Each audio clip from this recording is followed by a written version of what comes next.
There are three needs for fundraising. The most, some would say only, effective way to conduct fundraising with those from outside of the community is face-to-face, or during the time of pandemic, Zoom to Zoom or phone to phone. This means that the caller must have a well-prepared presentation based on a well-thought-out case for support, narrative budget, and story. What do these things look like?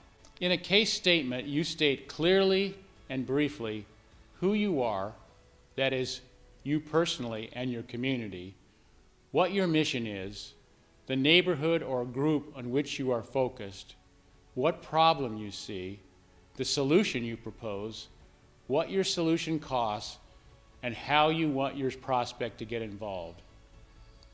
Much of this should look familiar because it is the same pattern as in Starting New Worshiping Communities Discernment Guide. If you haven't seen this guide, I recommend you download it from the newchurchnewway.org website to help your team work through these steps. Next is a budget. You know about budgets with line items such as salary, rent, utilities, office expense. This is an operational budget. You start with one of those. But for mission interpretation purposes, you need a narrative budget. A narrative budget is where the operational expenses are divided and allocated to ministry categories such as community service, community gatherings, worship, community development, or other active ministry activities. This budget ties dollars to ministry, helping people see the direct connection between their gifts and ministry impact. It also minimizes the perception that fundraising is primarily for the purpose of paying the leader a salary. Stories. Donors care most about impact, and so the best stories are about personal transformation that one person or family has undergone as a result of your ministry. You know, Joseph Stalin famously remarked, "The death of one man is a tragedy. The death of 1,000,000 men is a statistic."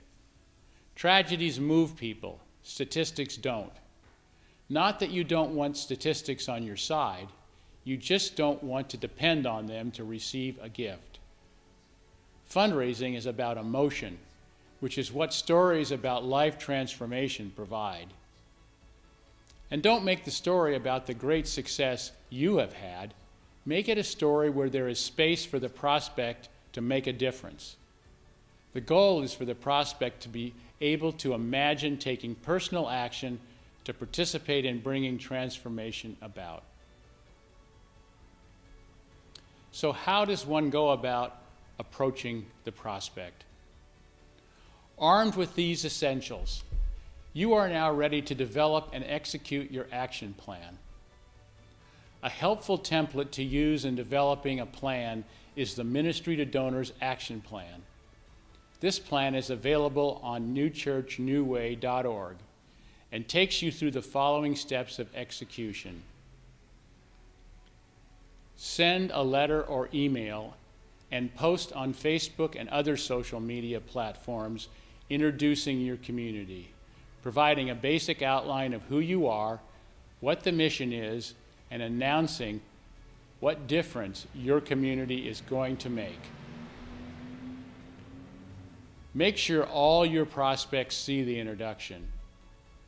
You can get ideas from the Ministry to Donors announcement letter template. Next, make a phone call to invite each prospect to a meeting to talk about how they can participate in the impact your community will make. Check out the Ministry to Donors request for appointment phone script. Meet with each prospect, present your community, invite him or her to make a specific gift. For help with this, see the Ministry to Donors presenting and asking template, which we will show below. Thank them and follow up with a letter of confirmation. Yes or no, Keep them appraised of the activities of the project through regular communication. So what if you get a no? Let's talk about that. No is just another word in the conversation. No usually means this is not the right time, or I'm currently supporting numerous other ministries, or I've still got a lot of questions. Rarely is no a hell no. Your response to no should be to continue. Okay, can I ask you why? Is there a better time for me to come back? What additional questions do you have? Would you be interested in receiving updates on our progress? If the prospect agrees to meet you, the possibility of getting a yes in some form is very high. Let's go through a presenting and asking scenario. Begin by listening. Say something like, "Thank you for meeting with me. How much time do you have today? How long have you lived in the community? In what ways are you involved in your church? What ministries have you supported? Have you been involved in church planting in the past?" Make the meeting about the prospect. Then start the presentation with the end in mind.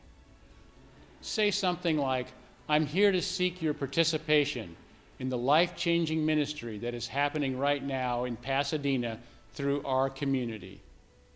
Introduce yourself, your community's identity, and your mission. My name is Joanna Moore, and I lead a diverse community of people in the Alameda district of Pasadena named A Better World that seeks to reconcile alienated and marginalized neighbors through the love of Jesus Christ. Then describe the problem. It may sound something like this. The Alameda district of Pasadena has the highest hopelessness rate in the county. The hopelessness rate is a combination of high poverty and crime rates with no houses of worship present. Then describe your solution. We have responded to this hopelessness problem by establishing a worshiping community in Alameda that will proclaim and model the love of Jesus through living in and developing relationships in this district, supporting a food pantry, volunteering to tutor school children, and undertaking other activities that are consistent with needs identified by the residents. Then tell your best story about one changed life. Something like that, say Jenny has been living in the streets for over 6 months. Several of our community befriended her, got her into housing, helped her find a part-time job, and she was recently baptized. Then establish the cost of impact. In the beginning, the community met in homes, but it has outgrown home meetings. We recently located a suitable site in the district to use as a worship center and gathering hub. We can rent this for $1,000 per month. Then invite a specific amount to make a specific impact. We want you to join us in changing the lives of more men and women like Jenny through the love of Jesus Christ and a better world worshiping community by providing $7,000 for 6 months' rent and move-in costs for this center. After you ask, remain silent. Be ready to be interrupted by questions, but make sure you finish with the story, the impact, and the ask.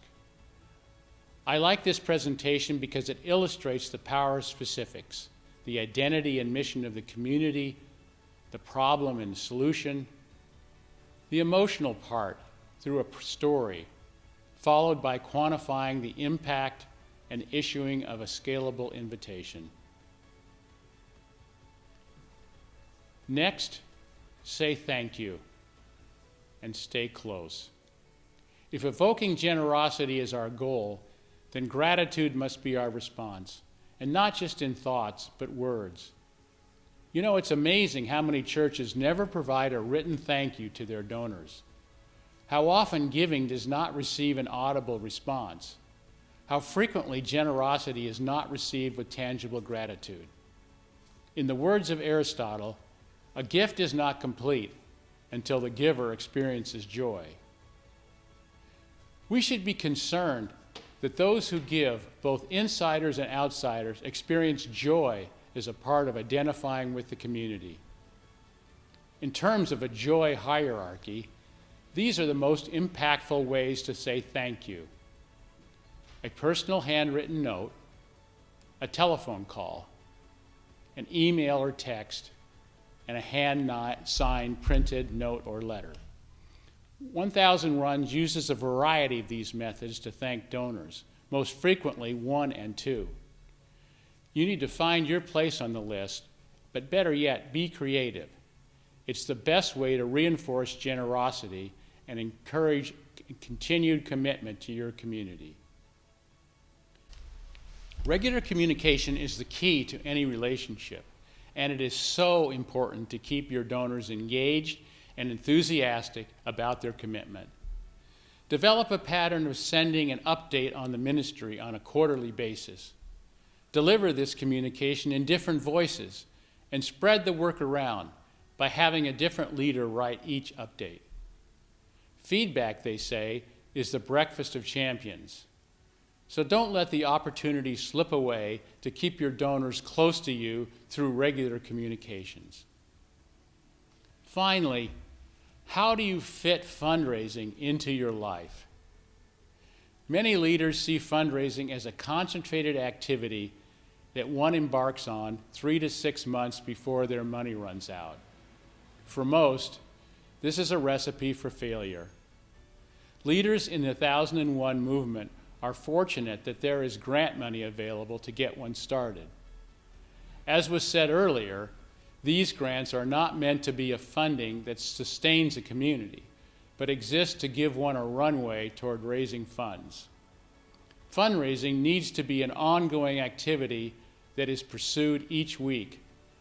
A leader should dedicate a day a week or 20% of ministry time to the task. So, what does one do during those hours? That requires a plan. To develop that plan, a leader should gather the leadership team together for 2 full days during the early stages of the new worshiping community to prepare the following resources. Identify those on the financial development team. That's probably your leaders. Draft a case statement: identity, mission, story. This may come from the work done in the Starting New Worshiping Communities Discernment Guide. Decide on a budget and tie it to mission. That is, create a narrative budget. Make a financial commitment to the new worshiping community. Identify both internal and external prospects, including their contact information. Write a release for email, postal mail, Facebook, and Instagram to announce your intentions. Schedule a regular time in your week for fundraising activities. During that time, you will call prospects for appointments, go on appointments to present the story and listen for resonance, invite people to give, do follow-up activities such as thank you notes, write updates or invite donors to experience the community, coach your leaders as they contact prospects. Next, create a fundraising presentation using a case statement, budget, and story, and ask amount. Once you understand your identity and mission, have a budget, know the story, know who to contact, and have made personal financial commitment, you can pursue fundraising within your schedule on an ongoing basis. You can find the tools to accomplish each of these steps on the 1001 resource page, newchurchnewway.org. I hope this overview of raising money from outside your community has been helpful. If you have specific questions or would like ongoing coaching in the fundraising, please contact me at 502-612-5026 or john.moore@pcusa.org. You may also be interested in viewing other financial sustainability modules: an introduction to fundraising, introducing your community to stewardship, and receiving and accounting for money. May God bless you and sustain your community.